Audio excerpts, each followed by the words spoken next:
बिस्मिल्लाहिर्रहमानिर्रहीम। जैसा कि आप लोगों को मालूम है कि कराची के अंदर आज बलदियाती इंतखाबात हुए और इन बलदियाती इंतखाबात के रिज़ल्ट आना शुरू हो चुके हैं। आप मुख्तलिफ़ इलेक्ट्रॉनिक मीडियाज़ के ऊपर देख रहे होंगे कि इलेक्शन के रिज़ल्ट आना शुरू हो चुके हैं, लेकिन आप लोगों को तहरीक लब्बैक पाकिस्तान के इलेक्शन रिज़ल्ट इलेक्ट्रॉनिक मीडिया के ऊपर बिल्कुल नहीं मिल रहे। हमारे पास कुछ नताइज आए हैं।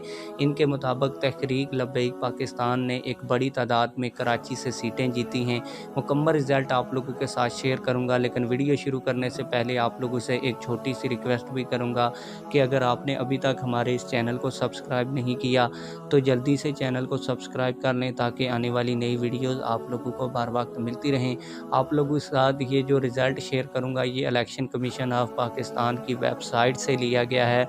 और आप लोगों को ये भी बताता चलूँ कि तमाम तार इलेक्ट्रॉनिक्स मीडिया के ऊपर अगर आप लोग जाएँ तो आप लोगों को कहीं पे भी तहरीक लब्बैक पाकिस्तान का इलेक्शन रिज़ल्ट नज़र नहीं आएगा, क्योंकि ये जो इलेक्ट्रॉनिक मीडिया के चैनल्स हैं ये मुख्तलिफ़ पार्टियों के हैं। इनमें तहरीक लब्बैक पाकिस्तान का कोई चैनल नहीं है। अगर आप लोग जियो न्यूज़ के ऊपर जाते हैं तो वहाँ पे आप लोगों को वो इलेक्शन रिज़ल्ट दिखाए जा रहे हैं जहाँ से पीडीएम जीत रही है, क्योंकि जो जियो न्यूज़ का चैनल है वो नून लीग का चैनल है। इस वक्त नून लीग पीडीएम की सूरत में एक इत्तेहाद किए हुए है। इसी वजह से पीडीएम का जो भी उम्मीदवार जीत रहा है उसके इलेक्शन रिज़ल्ट आप लोगों को जियो न्यूज़ के ऊपर दिखाए जा रहे हैं। इसी तरह बोल न्यूज़ है और ARY न्यूज़, ये पीटीआई के चैनल हैं। पीटीआई के उम्मीदवार जहाँ जहाँ से जीत रहे हैं वो इलेक्शन रिज़ल्ट आप लोगों के साथ शेयर कर रहे हैं। इसी तरह समा न्यूज़ अब्दुल अलीम खान का चैनल है, अब वो भी पीडीएम के साथ मिल चुका है, तो समा न्यूज़ के ऊपर भी पीडीएम के जो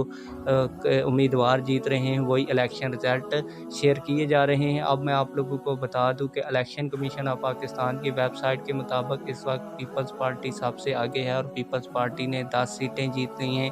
पीटीआई तीसरे नंबर के ऊपर आई है और पीटीआई ने 5 सीटें जीती हैं, जबकि तहरीक लब्बैक पाकिस्तान ने कराची से 9 सीटें जीत ली हैं। JUI ने 2 सीटें कराची से जीती हैं। इसी तरह 2 आज़ाद उम्मीदवार भी इलेक्शन जीत चुके हैं। और ये आप लोगों को यहाँ पे ये भी बता दूं कि ये जो सीटों की मैं बात कर रहा हूँ ये तमाम तर सीटें लोकल कौंसलर की हैं। आप लोगों की इस हवाले से क्या राय है, कमेंट सेक्शन में हमें अपनी राय से ज़रूर आगाह कीजिएगा। मिलते हैं किसी और वीडियो में। अल्लाह हाफिज़।